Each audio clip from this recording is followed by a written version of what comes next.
Hey, what's up guys? I'm Ben Lee, 3-time agency owner. If you're new to the channel, I've been building, scaling, and selling agency businesses since I was 21 years old. I'm now creating content for creative entrepreneurs like yourself who need to scale their brand and their business. And today I'm super excited to talk to you about my 3 favorite strategies on getting more customer reviews and references so you can land more business. Now, you might be asking, why do I need testimonials? Well, it's always a good thing to know how you're doing, or whether you are building product, you're delivering some type of professional service. It's always good to hear from your customers. But beyond that, testimonials are single-handedly one of the most important things that I've done over the years to attract more business. It's absolutely critical to litter testimonials all over your marketing assets, your website landing pages, and so forth. So today we're going to be talking about that. Excited to be back. I hope you hit subscribe if you haven't, and let's jump in.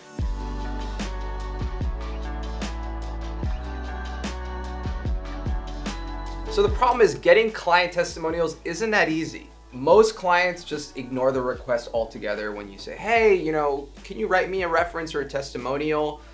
And the other thing is most of them don't want to praise you publicly. They may want to do it behind the scenes. A lot of the times, clients don't want to give you leverage by saying that you're so amazing, and then that could justify a higher increase in cost or value or whatever. So that's been my experience. And the third thing is most clients just don't know how to give a good, effective testimonial for you. So these are the hacks that I've used over the last 12 years of consulting. I've used this to get testimonials from Snoop Dogg, Chelsea Handler, Tony Robbins, and a handful of Fortune 500 executives and tech unicorns. So I'm going to be including a template in the show notes below, and these are things that you should be implementing today. Okay, tip number 1, write the client reference for the customer. Oftentimes, clients would actually write a reference. Again, they just don't know how, or they're too busy. So what I typically do is say something like, hey, first name, loved working with you on this project. I'm updating my resume. Could I get a written reference from you? I went ahead and took a pass at what you might actually say. Feel free to accept it or reject it. And if you could do it, it would mean a lot to me. I've got probably an 80% conversion rate on this approach. I know what my clients typically would say about me. I don't try to bolster myself too much, but at the same time, I'm using tangible results that whether I increase their traffic by 200% or I increase their sales by $100,000, I try to incorporate that into the testimonial and then send it over for their approval. Sometimes they make small edits, sometimes they just accept it as is. In either case, it's definitely the fastest way to get that testimonial. Step number 2, don't frame it as a testimonial or a reference. Especially if the customer may not want to praise you publicly, or there might be confidential things. The way that I typically frame it as an offboarding feedback form. I say something like, dear client, dear first name, it's been great working with you. We're always trying to improve the level of our service. It would mean a lot if you could fill this form out. So as you can see by the form, I incorporate a lot of questions around the experience, were we efficient? And then of course, on the last field, I ask if we could turn this into a written reference or testimonial. And oftentimes the clients are fine with it. Again, they're just lazy and they don't want to actually do the work themselves. So if you make it really stupid simple in a type form, you make the process painless, you will be able to get the testimonial at the end of the experience. Tip number 3, shoot a video on YouTube or even a podcast episode.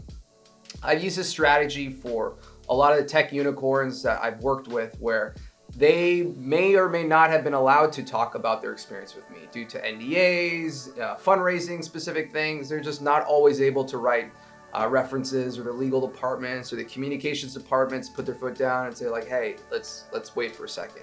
So the way I've circumvented that is coming up with a strategy where I did have a podcast that I offered to host guests on my show.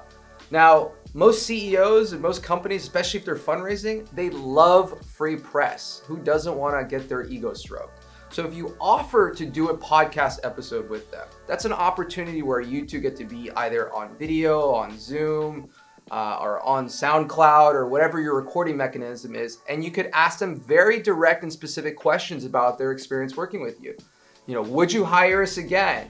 How did you like working with the Neon Roots people? What was the best part about it? Now, you don't want to make the whole episode about one giant testimonial. You want to hear their story. After all, this is a platform or a distribution channel for them to promote and brag and all these things. So you want to just kind of weave in and sprinkle in some stuff about the customer experience. So then you could take those, turn them into short clips, make them sound bites, and then voila, now you've got evergreen material from your customer. So in terms of prioritization, I would say video testimonials should always be prioritized as number one. People like to hear from other humans about a relatable experience or cause, especially when it's video. It's just more impactful. Videos tend to convert 80% higher than written testimonials. It's hard to make them up too, especially if the video is good or even if it's low quality. It shows somebody's authentic experience working with you. I would then say written testimonials are second most important and powerful. You know, what we actually did with Tony Robbins was we got a voice memo from him on WhatsApp. It was a 2-minute long voice memo. He was praising his experience with us, how great we were, all these things. We were able to transcribe that into a written testimonial. We chopped the nuggets up into, a SoundCloud audio clip that we put on our website. It even lives on my LinkedIn. Neon Roots, it's Tony Robbins. Listen, I just want to reach out to you guys because I met with Katie and my entire executive team last weekend and we reviewed your app, and I got to tell you, it's truly spectacular. I'm totally impressed with not only the design, but the actual development that's actually gone into this. And I got to tell you, the approach that you guys have had and the guidance you've had throughout the process, Katie's told me about, has been phenomenal. And I just want you to know, I know you work on a lot of great projects, I'm sure spectacular ones, but what's unique about this one is it really will impact people's lives. It'll transform people's lives. So I just want you to know I'm grateful to have you guys as partners. And I'm looking forward to seeing some of you at the Unleash the Power Within event. I know some of your team is international, so if they're international, maybe they can get with Kate and Katie can find you what events are closest to you, because we do them all over the world. But anyway, purpose of the call is just to say thank you very much. I'm really excited about this, and I'm confident if this is a reflection of what we can do together, there'll be many more projects for future development immediately when this one's done. Okay, guys, thanks again. Live with passion. Look forward to meeting many of you personally sometime soon. God bless. Bye-bye. The point is, this type of marketing material, if it's done correctly, can serve you for so many years. And then I would say the third and least important review is getting Google Places and Yelp. I think they're important, but they're just not as important as the other two. It's something that can be easily delegated to a virtual assistant or somebody else to just sort of collect. But I wouldn't put all your energy into them because it's likely going to be the video testimonial or the written testimonial that's going to make a much bigger impact on your business. All right, so there you have it. Those are my 3 favorite strategies to getting more customer reviews and references. I hope you liked this video. And if you're new, I'm Ben Lee, 3-time agency owner. I'm gonna be helping creative entrepreneurs scale their brand and their business. So if you wanna hear more tips, drop me a note, hit subscribe below, and I will see you soon.